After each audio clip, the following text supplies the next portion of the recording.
Hello, good evening, and a big welcome to all of you. Thank you very much for giving up some of your time in the evening to come and join us today for our Welcome to the University of Liverpool online webinar. This is a living and breathing prospectus of the experience straight from a student who's going through the program. So we're really happy to bring this to you today and discuss our fantastic university and online programs.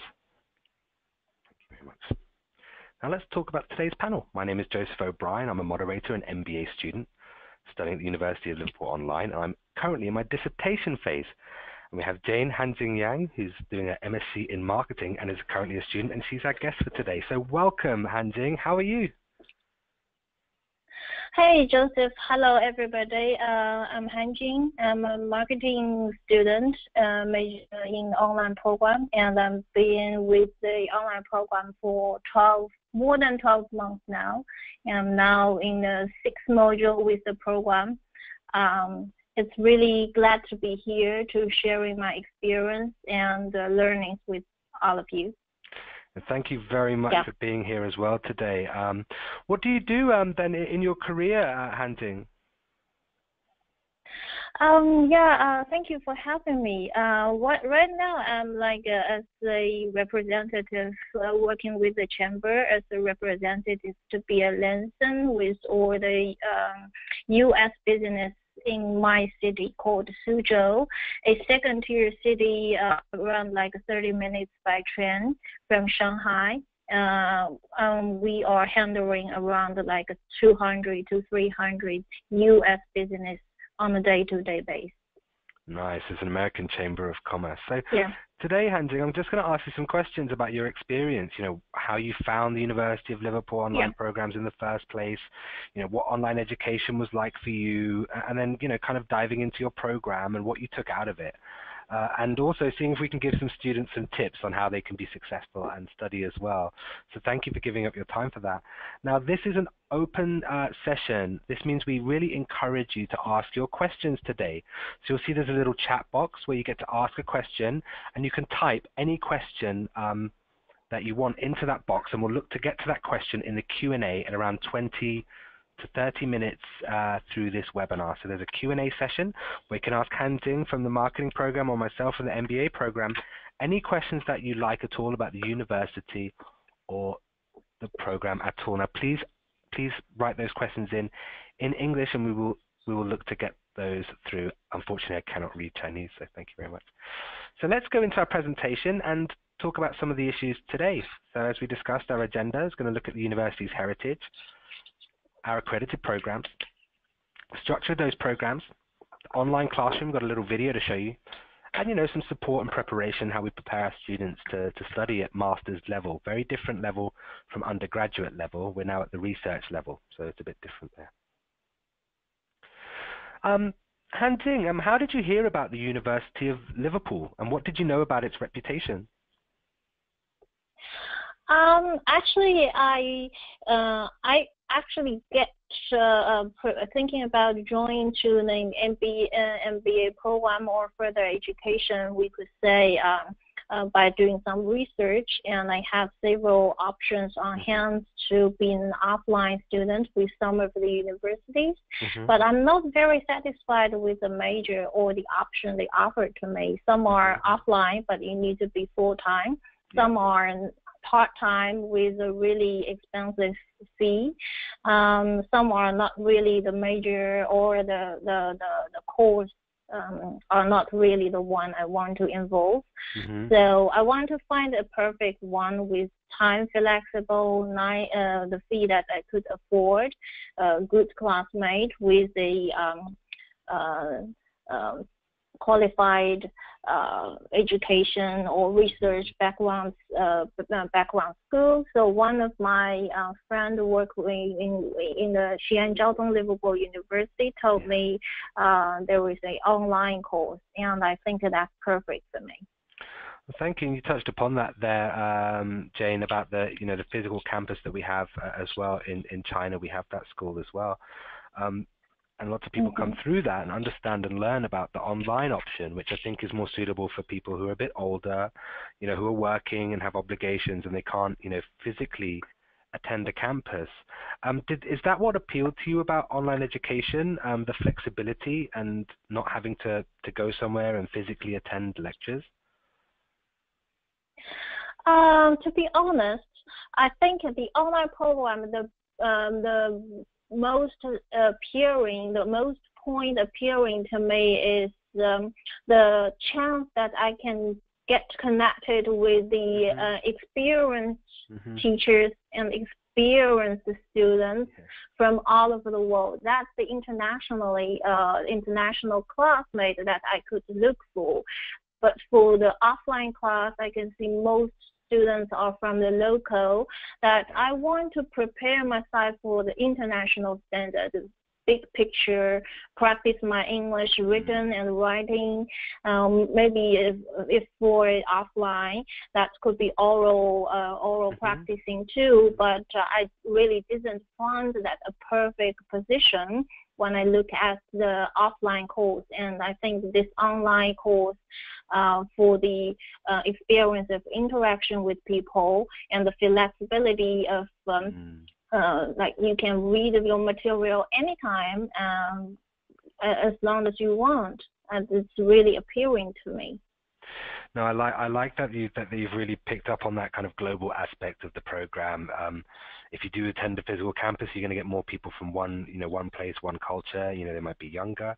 You go to the online classroom, you're getting people from very different industries, backgrounds, ages, and so it's a very different proposition to be studying on one of these programs.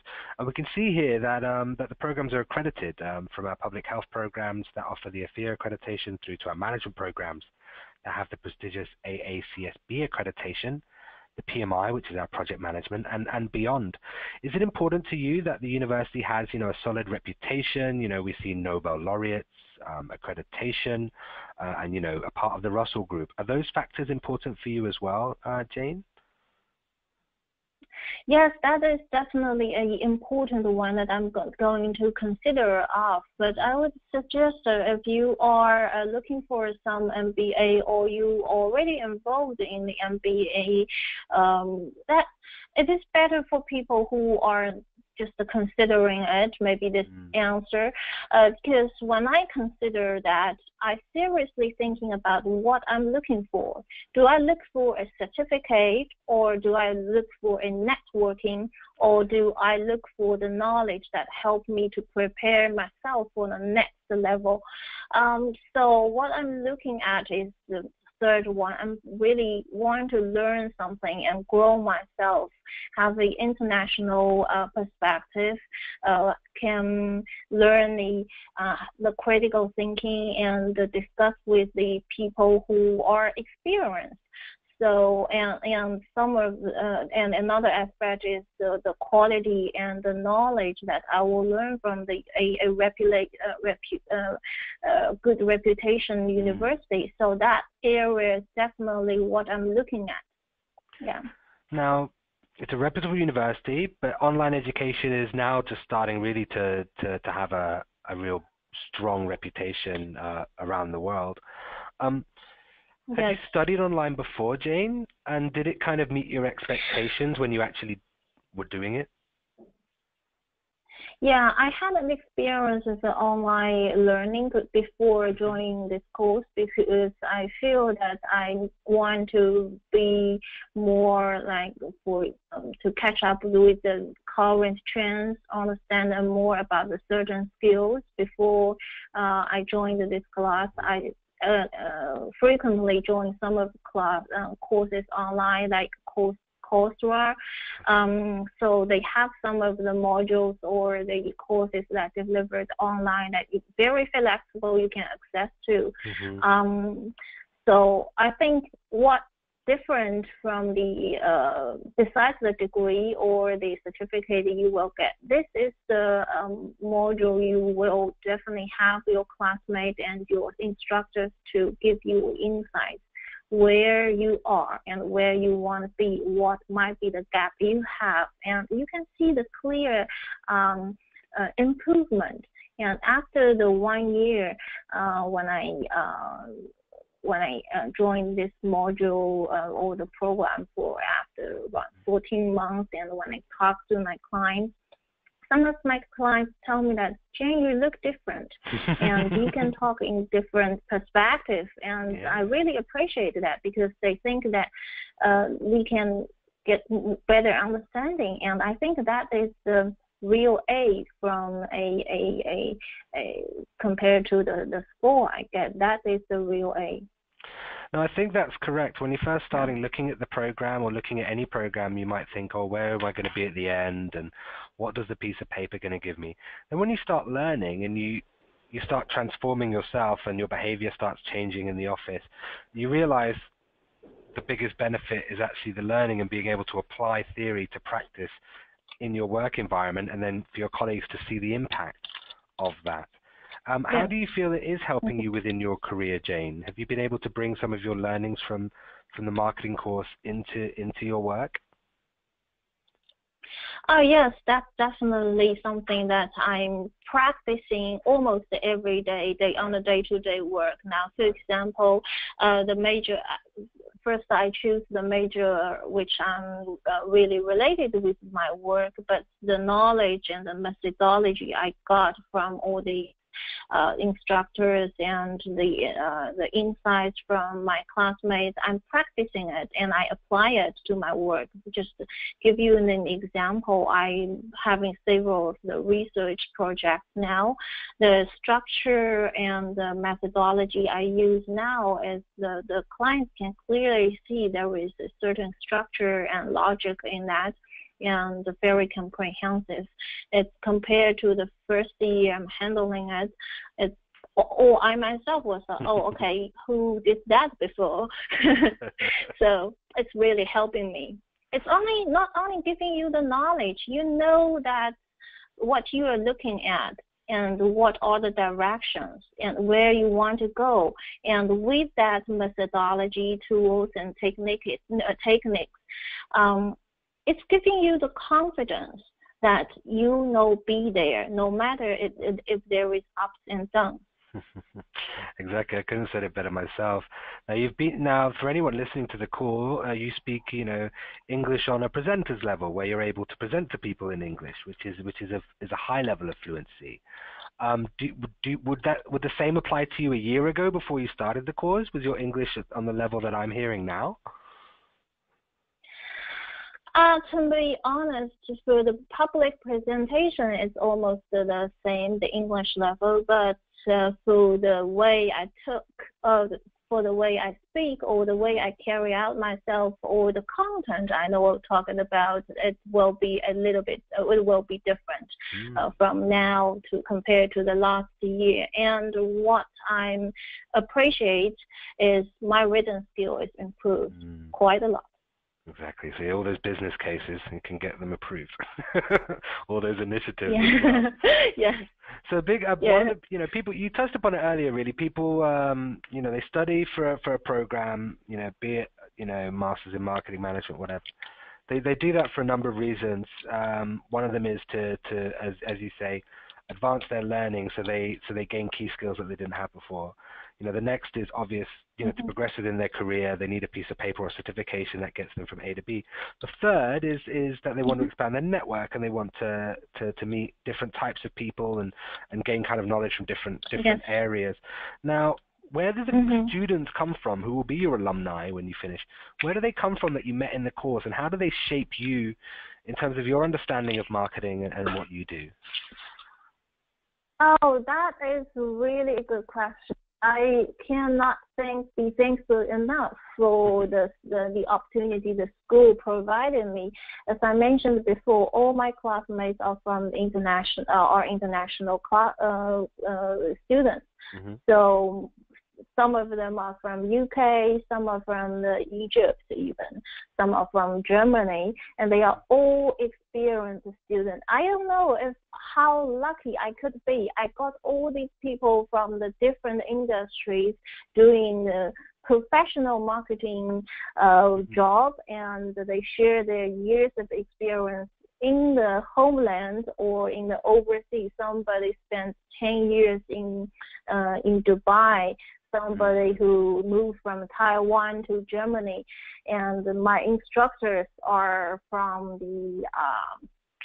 Taiwan to Germany, and she has years of experience in the B2C marketing communication, and some professors are from the consulting company doing the market research, focus on the B2B research. And it's really helped me by the knowledge and open my eyes horizontally and vertically to the knowledge base and how to connect things together.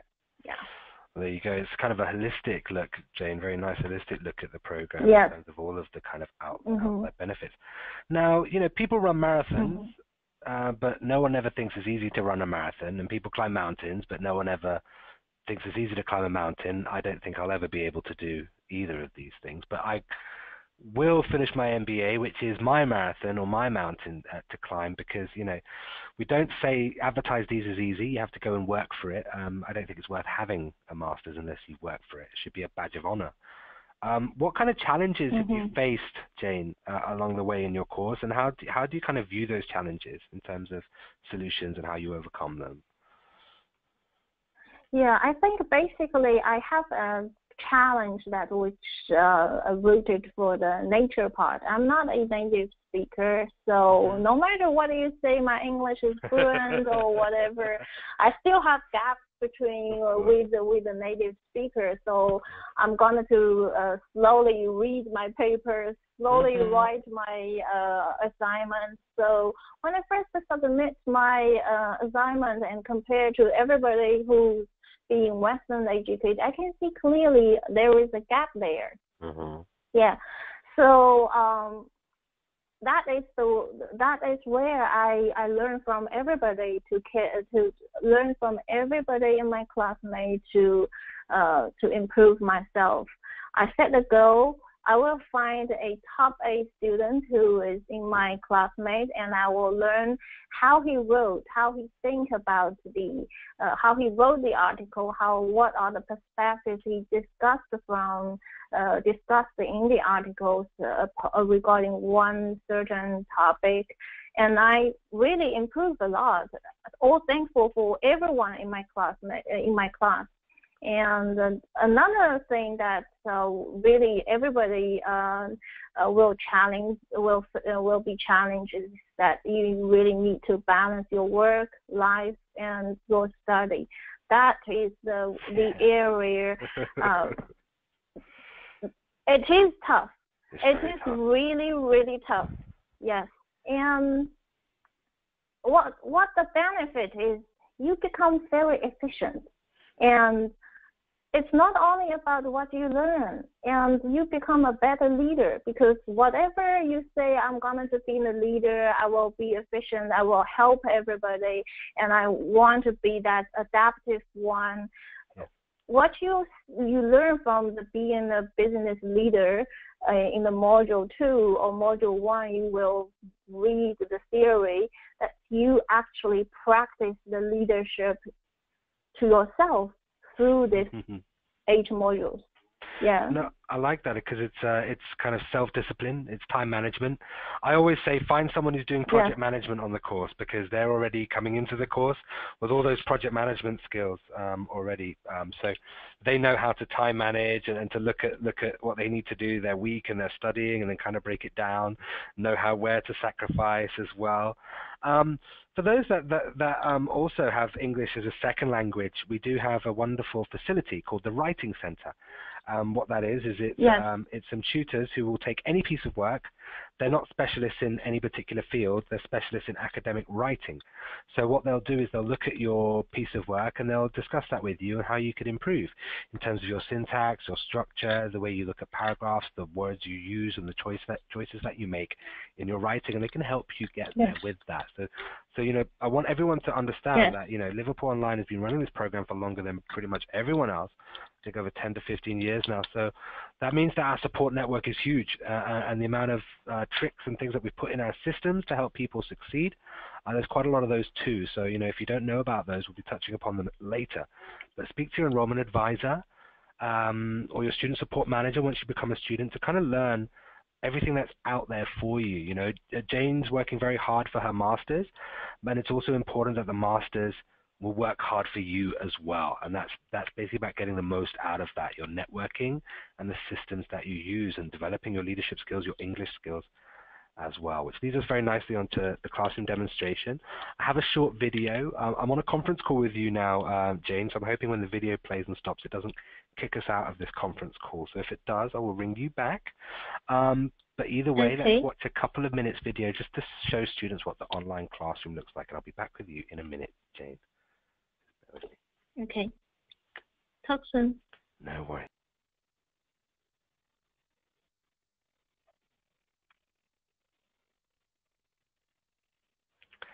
Okay, so thank you very much. Jane, are you still on the line? Yes, I'm here still. Wow, Hi, everybody. Look at that. See, we can show videos, we can have conference calls, we can show presentations. We are an online university. So we haven't covered any financial assistance. So that is something that a lot of you students are going to be looking for. You know, is there a sponsorship or a scholarship or something to do with your industry at all, or is there some kind of employer contribution that you can have? We would heavily suggest that you do go and speak to your employer about potential things that are going on in your work-based training schemes, etc. There are many corporations that do give bursaries for studying. They might not give full grants, but they might give a contribution towards your master's. Now, that's something you can speak about with your enrollment advisor. So go and speak to them, and they'll tell you what appropriate financial assistance there is for you out there as well. What the enrollment advisor will also do, which is extremely important, is help you with your application. So you want a successful application. You want to put your best foot forward to the university so that you go through the admissions process quite clearly. Now, Jane, it's been a year since you did your application. Can you remember what your initial motivation was? My initial motivation is very simple. I'm dealing with 200 or 300 U.S. business management on a day-to-day basis. They're general managers, presidents, functional head from the different departments. So I feel that my knowledge or my soft skill, hard skill, to a certain level, I hit my limitation. I really do want to improve myself, have a bigger picture, and know how to talk to them from their perspective. So I really do feel I need something to help me to further upgrade my career. And so that is why I think that is the timing. You know, everything has the timing. It's just the right time. I found this course online, flexible. It's just the right my major I want to be involved in, and the fee that I can afford, and the right time. I'm having a very smooth job, so everything is just in time. Now, you would have had an enrollment consultant, and they would have helped you go through that process. They will help you do your work experience, so you need to log that. That is correct. That's correct, right? And then your education experience, you have to log that as well. We have some older students on our course, some of whom might not have been at university for many, many years, but have been at the top of their field in business for many, many years. That's also okay if you're looking to join one of our management programs. The most important thing is you discuss that openly with us, and then we can kind of guide you in the right direction for that. So that's your application process. It's fully online, of course it is. You're not going to have to handwrite anything. So that's an important thing. And then the admissions process. Your application, Jane, it would have gone to an admissions team, and they would have looked through that and then approved you based on your answers and on your background as well. So that's very important. Now, I'd like to ask you a bit about how you did it, about what your online study tips were on the course itself. So let's have a look. Now, this is the library, one of the libraries. There's about 2 or 3 libraries. This isn't the brand new one, but this is the Sydney Jones Library. What were your tips, or what would you advise other students in terms of how to break up their week, or how they can survive and study? I would say that you really need to have a test, try out. For the first 3 months, relatively, you still have a longer time to get yourself to fit in. Then use that time to get yourself fit in. What specifically, for example, I tested myself. Can I do like a day? Every day I would read something, and on a Saturday I submit my assignment, or I can relax on evening and I read everything on a Saturday and write an article on Saturday. Or can I write for example, the collaboration module? You need to post 3 to 5 posts each week. And can I just write 3 with a good quality, or if I have time to write 5 or 4? You really need to test what you physically and mindfully can you handle that, and you will find your the comfortable zone that you can fit yourself in. Make yourself comfortable with the pace of the module. And the other thing is really you need to ask your classmates how they are feel. Just don't be upset. You might feel, okay, where I am. Am I going to get an A, or am I going to get a C? For example, if I got a little bit higher similarity, what could I do? You need to ask your instructor, your classmate, or your supporting manager. Don't be upset. And second is you really need to manage your time. And another important thing is physically you need to do the exercise. Otherwise, you'll be feel tired after work and after your commitment of making the life balance, and also completing the commitment to the study, and you need to take care of yourself. I think that's a very, very good tip. Yeah, you need to take time for yourself because you're studying, you're working. You can have some of you have big families as well. And where do you find time to breathe in all of that, or to kind of take a moment for yourself and kind of clear your thoughts? So that's an important part of it as well. Now, obviously, we talked about students. Faculty are, a huge part of our course. How have faculty helped you on the course, Jane, and shaped your learnings throughout the modules? I really ask my instructor a lot of questions. To some certain level, I really feel that I'm going to annoy somebody, but really don't be afraid to ask. I'm not saying I'm a Chinese student, but so I don't know anything. I'm just telling him, here is my understanding. Is my understanding correct? And if I put this kind of proposal or write my articles from that perspective. For example, I want to write more about the real case instead of what I learned from the work. Is that okay for the instructor? Because every instructor has different style, and every course has a different focus.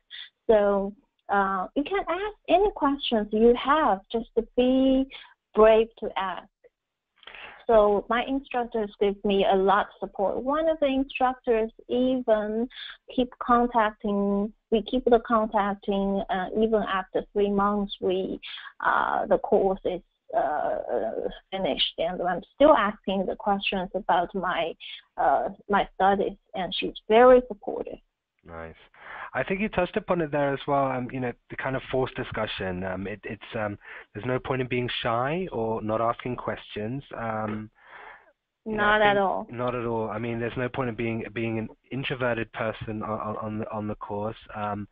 You're there to discuss and learn and be open and ask questions. Your instructors are going to learn off you as well. This is very different to the traditional education you might think, undergraduate education. You might get away as an undergraduate, as a young person coming out of school, not asking too many questions. But as a master's student, mostly in your 30s, 40s, working as well, you've got to challenge each other, critically think. and you're expected to do so, work out problems with each other. Instructors are also learning as much off you as you are off them, which sounds very strange, but you're all the same age. It's peer-to-peer learning. Your instructor is an enabler, enabling you with the body of knowledge that they have. Yeah, exactly. So that, Jane, you might tell them about a practice that you have in China, and that might be something totally new to that instructor. Then they'll go into the next class with that piece of information that'll make the next set of students' learning experience even more richer. That's how we kind of pay it forward. That's the kind of beauty of this collaborative learning model in kind of getting the results that we're looking at. So, the punchline to this webinar is, what does the course look like? What are you doing? What are you enjoying on the course? Where are you on the course? And we have that here, MSc in Marketing program, and we have 8 modules, including the research methods, and then after that you move on to a dissertation. Now, what module are you in, Jane, at the moment? I'm in the module 6 called Integrated Marketing Communications. Nice. And what is that? What is that module all about? It's more about the methodology, how you do the marketing from the big picture, and how you lay out the structure. What are the tools you can do? For example, digital marketing, social marketing.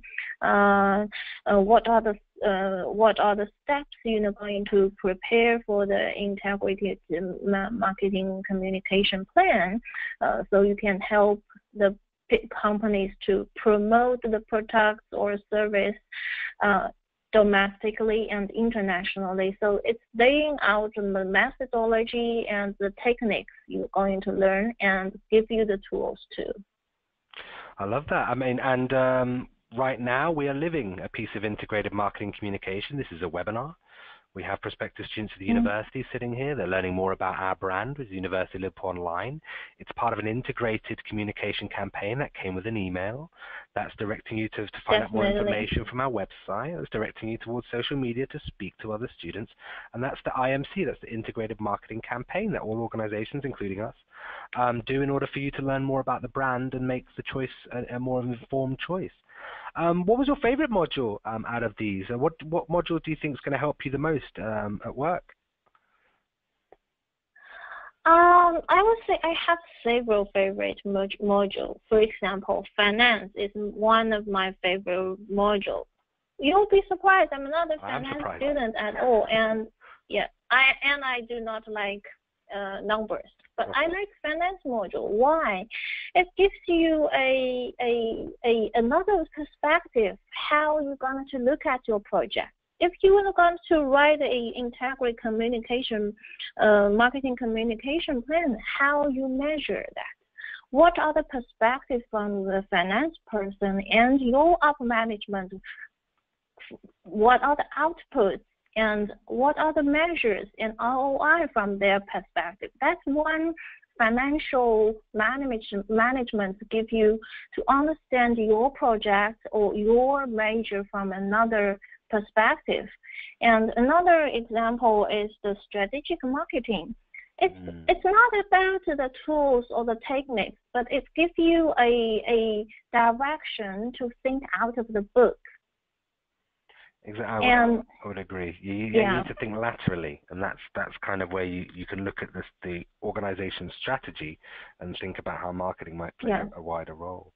What are you hoping then maybe to do for your dissertation? I was talking to you about this the other week, Jane. We were chatting about this, looking at options for yourself. I'm in the dissertation phase on the MBA, where I get to do a consultancy for that program. What are you hoping to study or look into? Oh, yeah. We were discussing about the dissertation topic. We have 2 types of the dissertation. One is the consultancy dissertation, and the other one is more like the academic part. I've just verified the information that the consultancy dissertation is for the MBA students, and for the master program, you're gonna have to do the academic one. But I've got a specific topic about the consumer behavior and some online marketing things, and which is related to the real business. And I'm discussing with one company who's going to sponsor me or support me on this direction. And I would say use this chance to dig some of the real information, the real case study, and connect it to your future career and to the areas that you are really interested in. Yeah. I mean, even though you don't have the consultancy option at the end for that program, you've still managed to turn the research dissertation into a consultancy project. So yes, it's the same thing. Yes, you do the research and it comes up with results, and you go to a company and you say, based on my research, I recommend that you look at this or you explore this area. I think be smart on your topic. Yeah. Exactly, be smart. Yeah, don't do a topic that doesn't help you. Go study a region that you have no understanding of, or an industry that you have no interest in or understanding of. That would be a very silly option. So we've talked about the collaborative learning model, where you kind of sit in a class.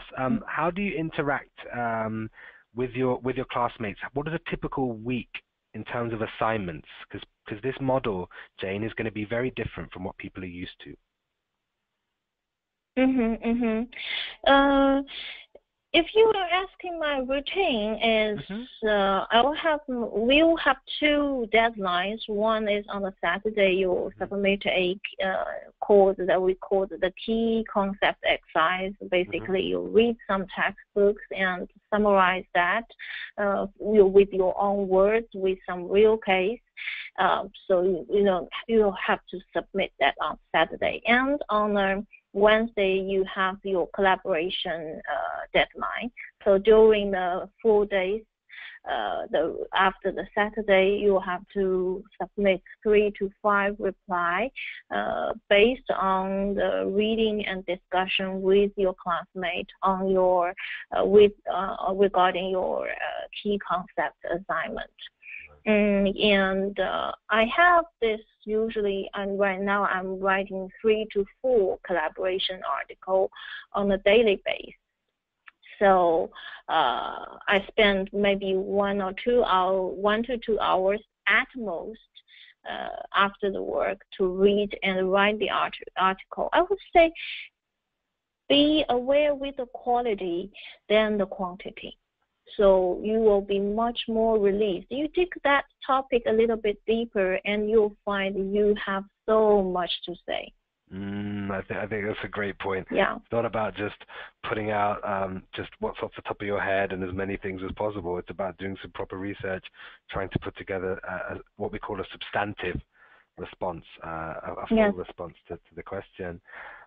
Collaborative learning model helps, it's highly engaging and interactive. It's a peer-to-peer learning model, so we're learning off each other.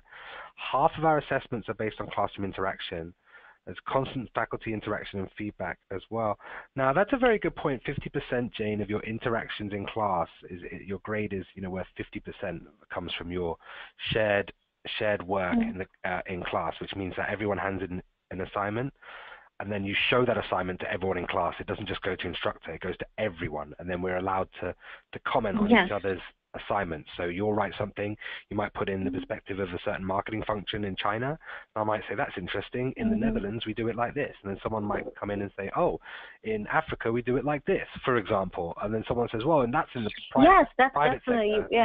In the public sector, in an NGO, we can't afford to do it like that, so we do it like this. and that's how you kind of build up to those groups of assignment and understanding, and by the end of it you're far further in your understanding, and you haven't just learned from textbooks, you've learned from the people sitting in that virtual classroom. So it's quite unique in that way. So let's look at the study cycle.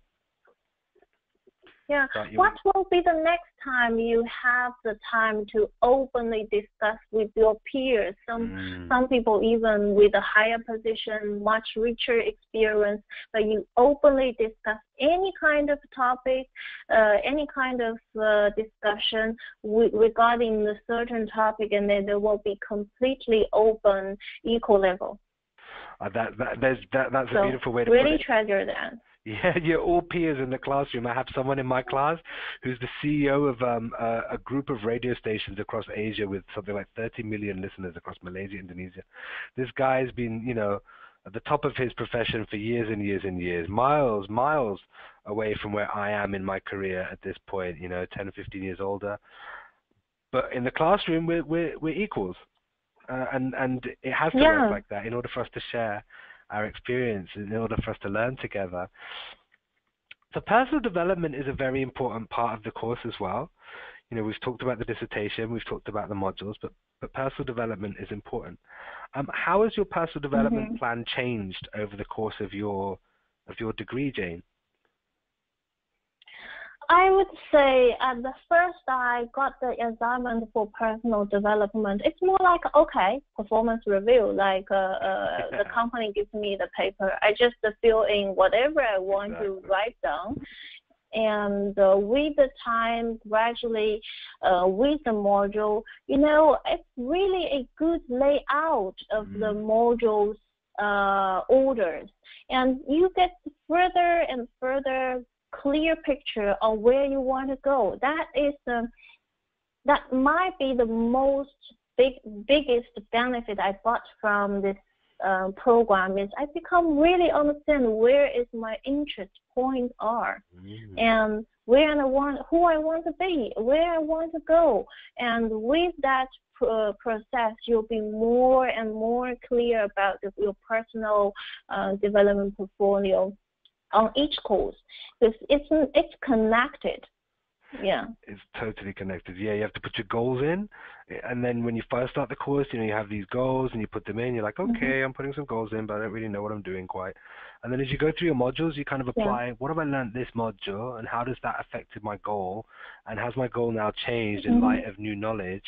And the thing is, we grade you on that. Yes. You can't just hand in something and say, yeah, I hope to do this, bye. You actually have to think about critical theory, work-based issues that you might want to solve, how you get from A to B in terms of your career progression, and that is graded work, assessed and graded work on the course as well. So it's an extremely important part of the course. It's my favorite part of the course, Jane. It keeps me, as you say, focused on where I need to go and kind of understand what my value is in the market and what I can provide companies as well. Yes, definitely. Now, support is something that you can get on the course as well. You can self-serve for your support, and you can go to our Center of Student Success, which means you can type in any question. You type in the word module into our quick answers bar, and you'll get module calendars. Type the word fee in, you'll learn how to pay your fees, or anything like that. The Writing Center that we talked about earlier is there, where you can get access to tutors that will help you with your written English.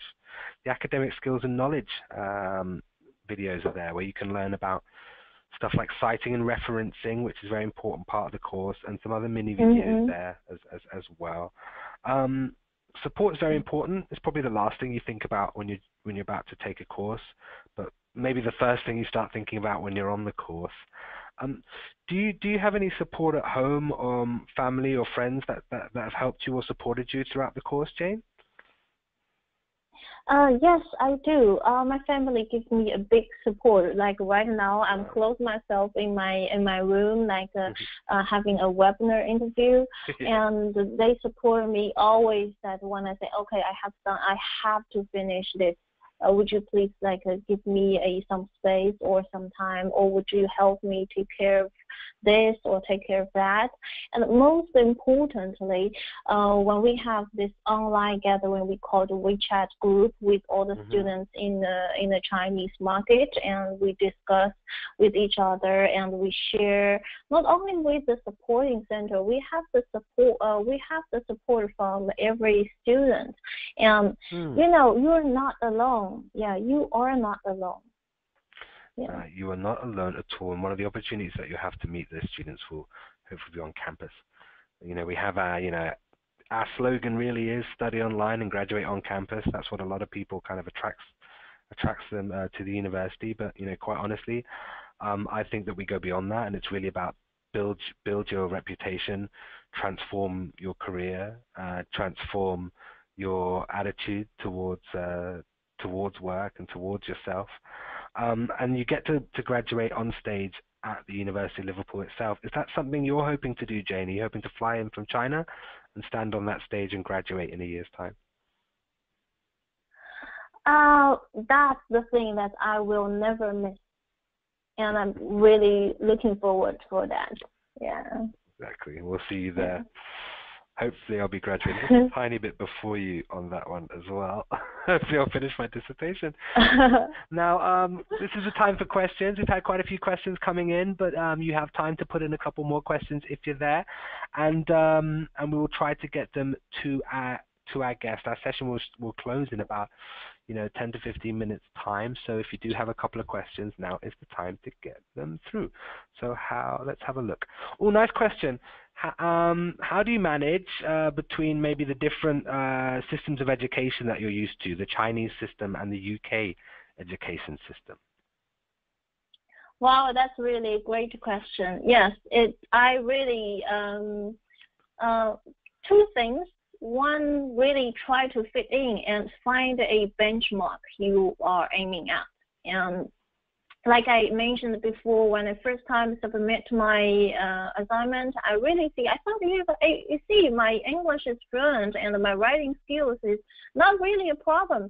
But when you submit your assignment, I really see the gap. But then you find a benchmark and improve that. Ask for help, seek for help using the writing center. Every single one of the my classmates use that writing center. I asked them, how do you fix your grammar problem? They told me not only the Chinese students, but also the Western students using the writing center.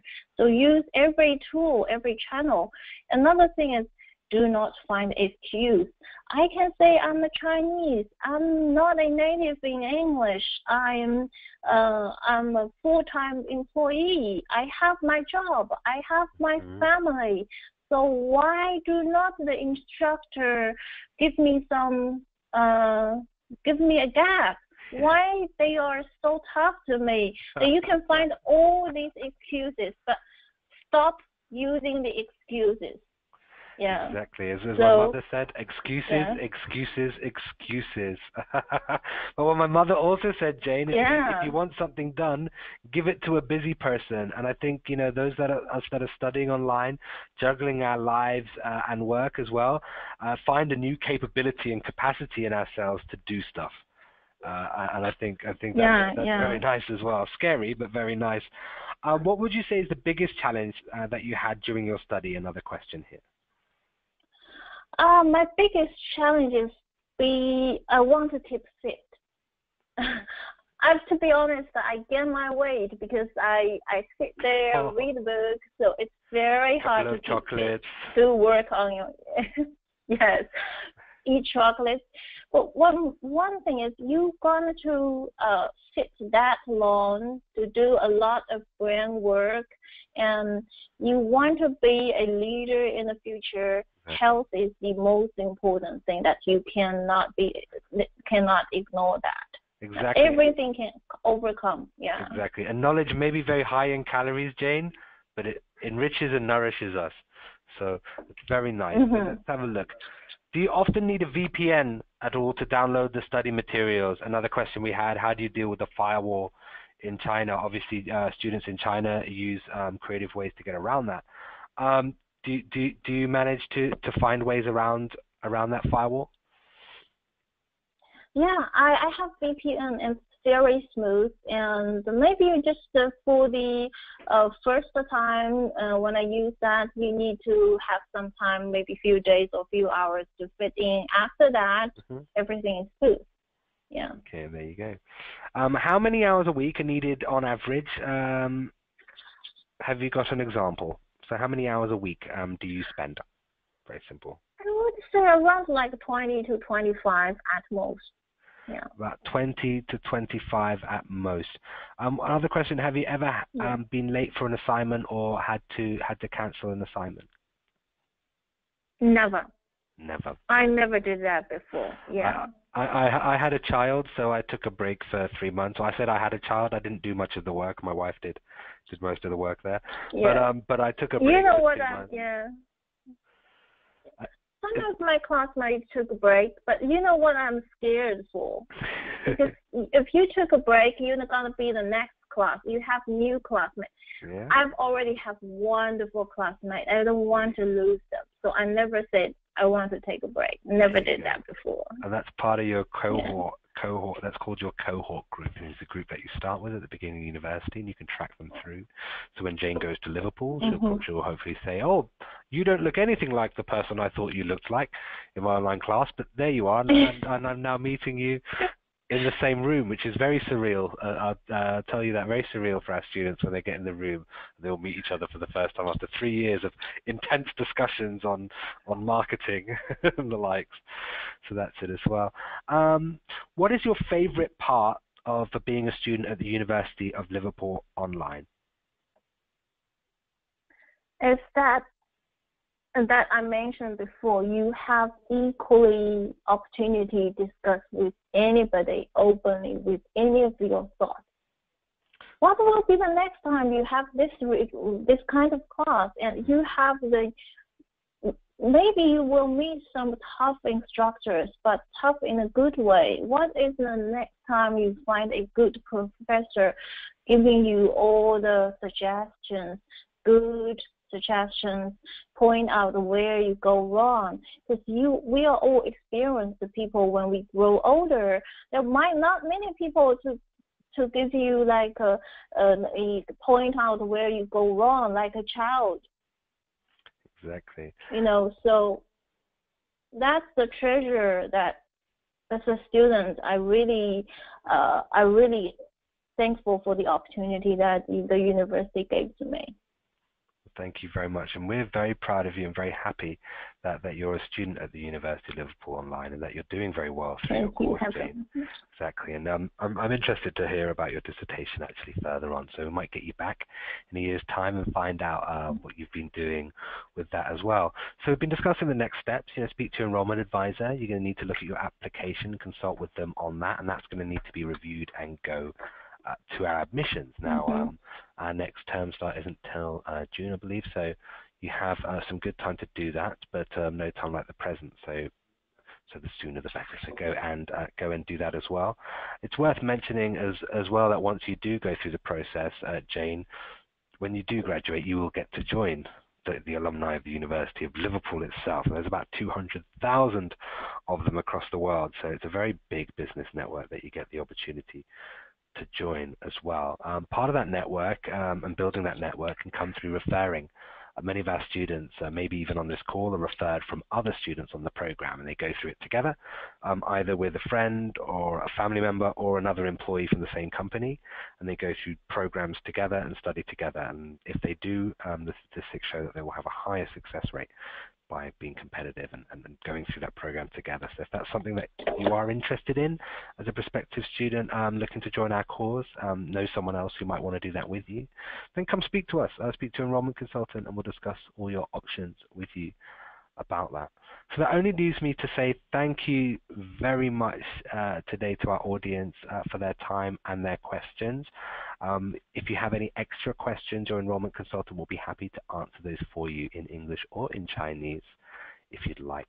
Now, Jane, I'd like to also thank you today for giving up your time and your insight.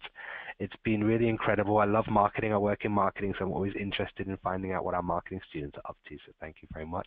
I'd like to ask you one last question. Thank you for having me. Oh, you're more than welcome. If you could go back, Jane, to the beginning before you even started your program, and you could go back to yourself and you could give yourself one piece of advice. So you can go back to Jane in 2016 and give her one piece of advice about this program. What piece of advice would you give yourself, or anyone who's thinking of starting a master's at the University of Liverpool online? I will only have one advice. Just do it. Don't be hesitant. Don't do it. Don't be hesitant. Now, thank you. I wish you all good luck, but if you're prepared and you're informed, you won't need any luck. So we'll see you all in class shortly. This has been a University of Liverpool online presentation. Thank you very much, Jane, and thank you very much to our audience today. Goodbye, and we'll see you soon. Thank you. Goodbye.